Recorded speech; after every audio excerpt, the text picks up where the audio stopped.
शैतानरजीम बिस्मिल्लाहिर्रहमानिर्रहीम रब्बि इश्रह ली सदरी व यस्सिर ली अमरी वहलुल उक़दतम मिन लिसानी यफ़क़हू क़ौली सदक़ल अज़ीम।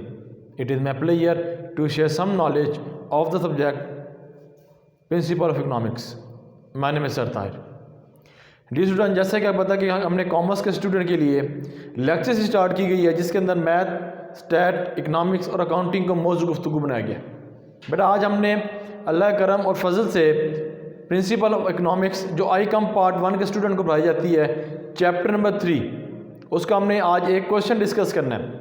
क्योंकि सप्लाई के बारे में मेरा पहले लेक्चर 2 लेक्चर मैं दे चुका हूँ, बेसिक कंसेप्ट आपको समझा चुका हूँ, और आज जो लेक्चर मैं रिकॉर्ड कर रहा हूँ वो इम्पोर्टेंट क्वेश्चन है। अब मैं क्वेश्चन वाइज चलूँगा, जिस तरह बुक के अंदर क्वेश्चन लिखेंगे इसी तरह इंशाअल्लाह मैं सारे क्वेश्चन को ब्रीफ किया करूँगा।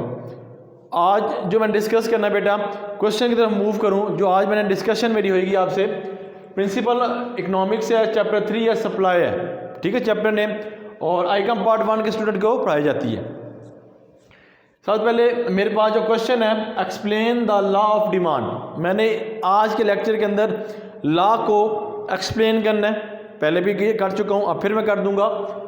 फिर also describe the causes of positive scope of supply curve. तो इसके बारे में डिस्कस करना है कि क्या रीज़न है, क्या काजेज हैं पॉजिटिव स्लोप होने के लिए सप्लाई कर्व का। बेटा पेपर में ये क्वेश्चन अगर आ जाए, मैंने ये जो आज आपके सामने फर्स्ट लेक्चर जो इस तरीके से मैं कर रहा हूँ वो मैं चाह रहा था चलें पेपर पॉइंट ऑफ व्यू को भी नज़र रख के मैं वीडियो बनाया करूँ, तो इंशाअल्लाह मैं सारी वीडियो ऐसे ही बनाऊँगा। तो पेपर को हमने अटैम्प्ट बेटा कैसे करना है, ये हमारे सरगोदा बोर्ड में जो मार्क्स हैं वो 8 नंबर का आता है पेपर, ठीक हो गया। किसी में 10 नंबर का भी है, ठीक हो गया। तो 8 नंबर का आना, तो हमने मैक्सिमम नंबर कैसे एग्जामिनर से या चेकर से हमें लेने हैं। उसके लिए बेटा सबसे पहले हमें प्रेजेंटेशन वो को अच्छा करना पड़ेगा। अगर बेटा प्रेजेंटेशन हमने अच्छी बना ली और अपनी हेडिंग्स को अच्छी तरह के और प्रॉपर हेडिंग इसमें दे दी जो उन्होंने रिक्वायर्ड की है, तो इंशाअल्लाह आपके अच्छे मार्क्स आ सकते हैं। इसी चीज़ को मैंने अपनी लेक्चर के अंदर लेके आया हूँ कि मैं पहले आपको प्रेजेंटेशन बताऊँ कि पेपर को अटैम्प्ट कैसे करना है। बच्चों को तैयारी होती है मगर वो प्रेजेंटेशन एक अच्छी तरीके से वो नहीं दे पाते, जिसकी वजह से बेटा पेपर को अच्छी तरीके से वो अटैम्प्ट नहीं कर पाते। चलते हैं जी मैं अपने लेक्चर की तरफ। उसके अंदर सबसे पहले जो मैंने आपको बताना है, क्वेश्चन पढ़ दिया, आंसर के बाद सबसे पहले आपने आउटलाइन लिखनी है। आउटलाइन के अंदर बेटा आपने यह लिखना है कि जो चीज़ इसके अंदर जो आपने डिस्कस करनी है वो आपने एक दफ़ा लिख लेनी है, फिर आपके लिए आसानी हो जाएगी। जब आप लिख लेंगे तो जब आगे क्वेश्चन फर्दर चलता जाएगा तो आप यहाँ से उठाते जाएं और उसमें पुटिंग करते रहें। सपोज के तौर पे मैं यहाँ पे जो मैंने पहला लिखा है जी पॉइंट इंट्रोडक्शन, मैंने सप्लाई का इंट्रोडक्शन बताना है, ठीक हो गया। जितने भी लेक्चर दूंगा एक ही इंट्रोडक्शन रखूँगा इंशाअल्लाह, ठीक हो गया।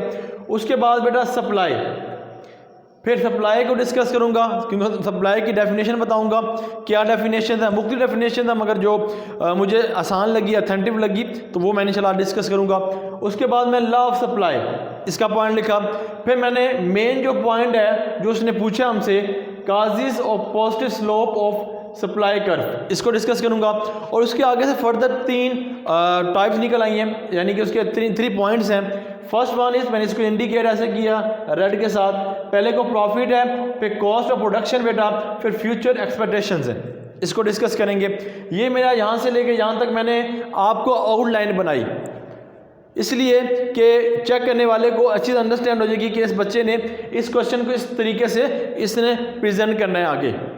चलते हैं आप क्वेश्चन की तरह। बेटा यहाँ पे इंट्रोडक्शन लिखा है, सप्लाई के बारे में पहले बता चुका हूँ बेटा, सप्लाई पे बताता हूँ। जो सप्लाई होती है वो डायरेक्ट रिलेशन होती है कि जब किसी चीज़ की प्राइस में इजाफा होता है तो उसके सप्लाई में भी इजाफा हो जाता है, या जब किसी चीज़ की प्राइस में कमी होती है तो उसके सप्लाई में भी कमी हो जाती है, ठीक है। यानी कि सप्लाई में इजाफा यानी प्राइस में इजाफा, सप्लाई में इजाफा, प्राइस में कमी, सप्लाई में कमी। तो इसका मतलब है कि इसके अंदर डायरेक्ट रिलेशन है, ठीक हो गया।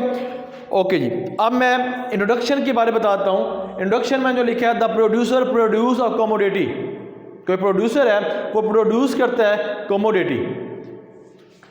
The producer produce the commodity and move to the seller in the market, the commodity जो प्रोड्यूस करता है प्रोड्यूसर, तो फिर उसकी जो तवज्जो होती है वो मार्केट की तरफ होती है। क्यों मार्केट की तरफ होती है? कि इस चीज़ को जो मैंने प्रोड्यूस की है इसकी प्राइस और इसका मिलने वाला मुझे मैक्सिमम प्रॉफिट कितना होगा। ठीक हो गया। फिर आगे चलते हैं जी, यहाँ तक आप इंट्रोडक्शन में लिख देंगे। आगे लिखा हुआ है the price of commodity is increase, जब प्राइस किस चीज़ की बढ़ जाएगी, एंड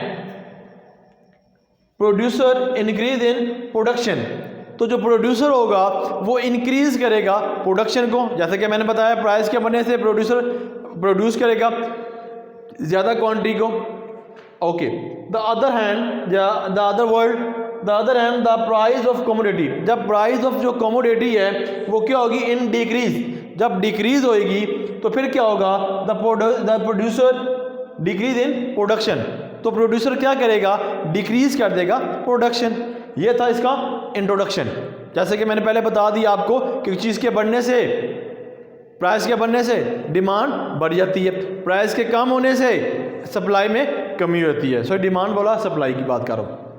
ये था इंट्रोडक्शन। उम्मीद है कि यहाँ तक जितनी बातें मैंने बताई हैं पेपर पॉइंट ऑफ व्यू के लिहाज से आपने ज़रूर अंडरस्टैंड की होंगी। अब आगे चलते हैं बेटा। ओके जी, अब डेफिनेशन बतानी है, डेफिनेशन ऑफ सप्लाई। सप्लाई, उम्मीद है कि आपको ये कंसेप्ट क्लियर हो चुका होगा। जो मैंने 2 लेक्चर पहले दी होती है, लेक्चर जो आज रिकॉर्ड कर रहा हूँ कि इन दोनों के जो इनके अंदर प्राइस और जो सप्लाई इनके अंदर क्या होती है?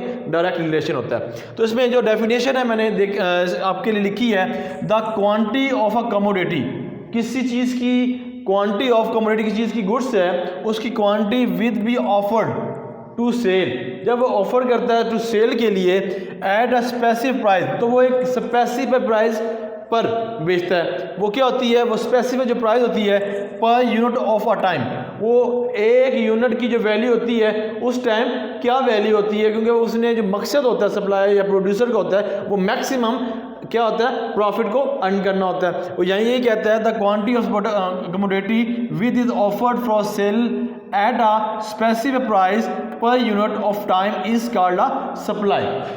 यह सप्लाई की डेफिनेशन। अब लॉ ऑफ सप्लाई बेटा हम डिस्कस पहले भी कर चुके हैं, फिर इस क्वेश्चन के मुताबिक डेफिनेशन को भी डिस्कस करेंगे। वही डेफिनेशन है law of supply. If the price, अगर प्राइस ऑफ कमोडिटी इंक्रीज, अगर प्राइस ऑफ कमोडिटी बेटा इंक्रीज हो, it's quantity supply is increase, तो क्वांटिटी सप्लाई होगी वो क्या होगी? वो इंक्रीज कर देगी। और अगर and if the price of commodity decrease, अगर प्राइस ऑफ कमोडिटी डिक्रीज हो जाए तो फिर क्या होगा?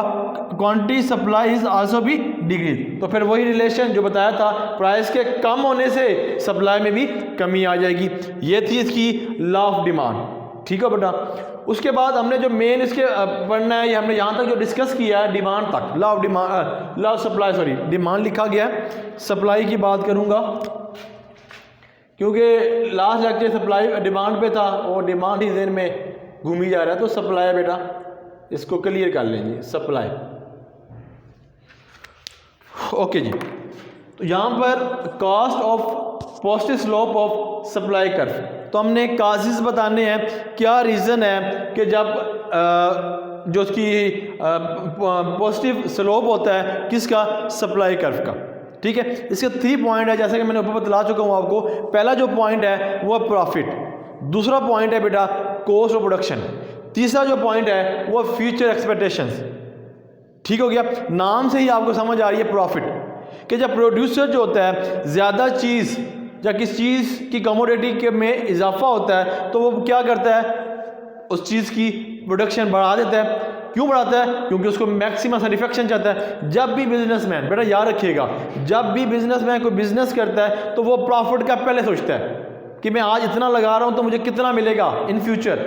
ठीक है, वो पहले ही भी अपने ज़हन में एक गोल बना लेता है कि मैंने ये काम करना है तो मुझे इतना प्रॉफिट होगा। ठीक है, क्योंकि बिजनेस होता ही प्रॉफिट या लॉस पे, प्रॉफिट और लॉस ना हो तो बिजनेस का कोई मायना नहीं रखता, क्योंकि अगर खुशी या गमी जैसे साथ साथ है, इस तरह प्रॉफिट है लॉस भी बिजनेस में साथ साथ होते हैं। ओके जी, अब मैं चलता हूँ प्रॉफिट की तरफ। बेटा प्रॉफिट के लिए जो मैंने मुख्तसर सा तारुफ लिखा है वो पेपर पॉइंट ऑफ व्यू के मुताबिक, the price of a commodity increase, जब प्राइस ऑफ कमोडिटी इंक्रीज होती है, the seller is the increase in quantity supply, तो जो सेलर होता है प्रोड्यूसर होता है वो इंक्रीज़ कर देता है क्वांटिटी सप्लाई को and get earn by maximum satisfaction. तो उसका मकसद, उसका मोटिव जो होता है, उसका जहन में ये बात होती है कि जब प्राइस बढ़ेगी सप्लाई बढ़ा दूंगा, मेरा मकसद क्या है, वो मकसद सिर्फ और सिर्फ होता है मैक्सिमम प्रॉफिट।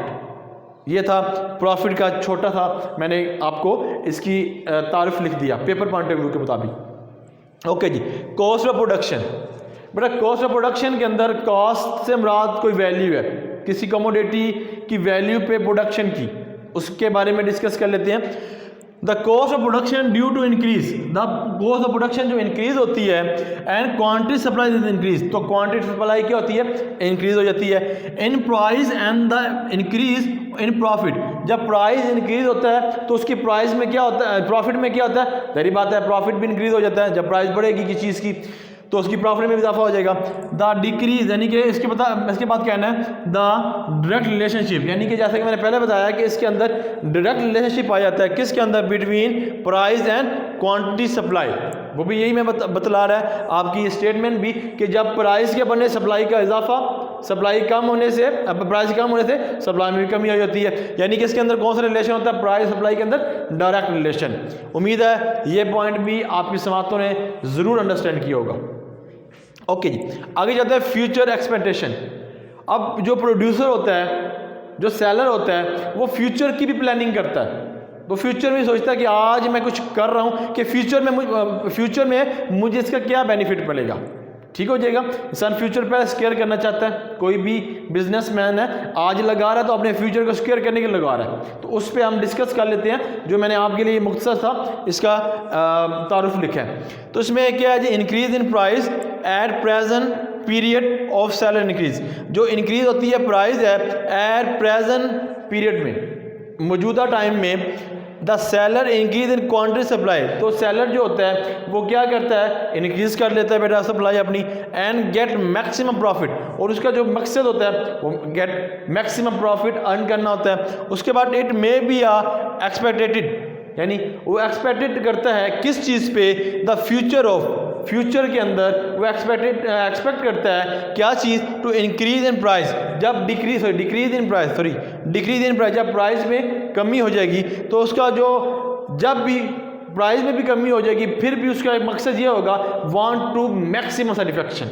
वो कहता है फ्यूचर के अंदर भी अगर वो प्राइस में कमी भी हो जाए मगर फिर भी उसके जहन में यही होगा कि मैं बिजनेस कर रहा हूँ, ठीक है, मैंने प्रोडक्शन की हुई है, मैं सरमाया लगाया हुआ है, तो मुझे क्या चाहिए, मैक्सिमम प्रॉफिट चाहिए। इसके अलावा जो प्रोड्यूसर का और कोई मकसद नहीं होता कि चीज़ प्रोड्यूस करता है तो उसका यही पासा होता है कि एक छोटी एक चीज़ कमोडिटी को मैंने प्रोड्यूस की है, उस पर मैं मैक्सिमम अमाउंट को यूटिलाइज करूँ, अमाउंट को मैं यानी कि अपने पास लेके आऊँ, यानी कि प्रॉफिट को कमाऊँ। बेटा ये था आज आपके सामने जो इम्पोर्टेंट क्वेश्चन समझा जाता है इकोनॉमिक्स, जो आईकॉम पार्ट 1 के स्टूडेंट के लिए, जो चैप्टर नंबर 3 सप्लाई से डिस्कस किया, ठीक हो गया। और इसी तरह इंशाअल्लाह नेक्स्ट लेक्चर भी आपको पेपर पॉइंट ऑफ व्यू के मुताबिक, जैसे कि आउटलाइन ये सब कुछ, जैसे कि मैंने ऐसे आपके सामने लिखा 1 बाय 1 सब पॉइंट्स, इंशाअल्लाह सारी वीडियो आपके साथ आपके पास इस तरह मेरे यूट्यूब चैनल पे पहुंचती जाएगी इंशाअल्लाह। इसी तरह हम नेक्स्ट लेक्चर में भी आपसे मुलाकात करेंगे। अल्लाह ताला हम सब का हामी और नासिर हो। अल्लाह हाफिज़।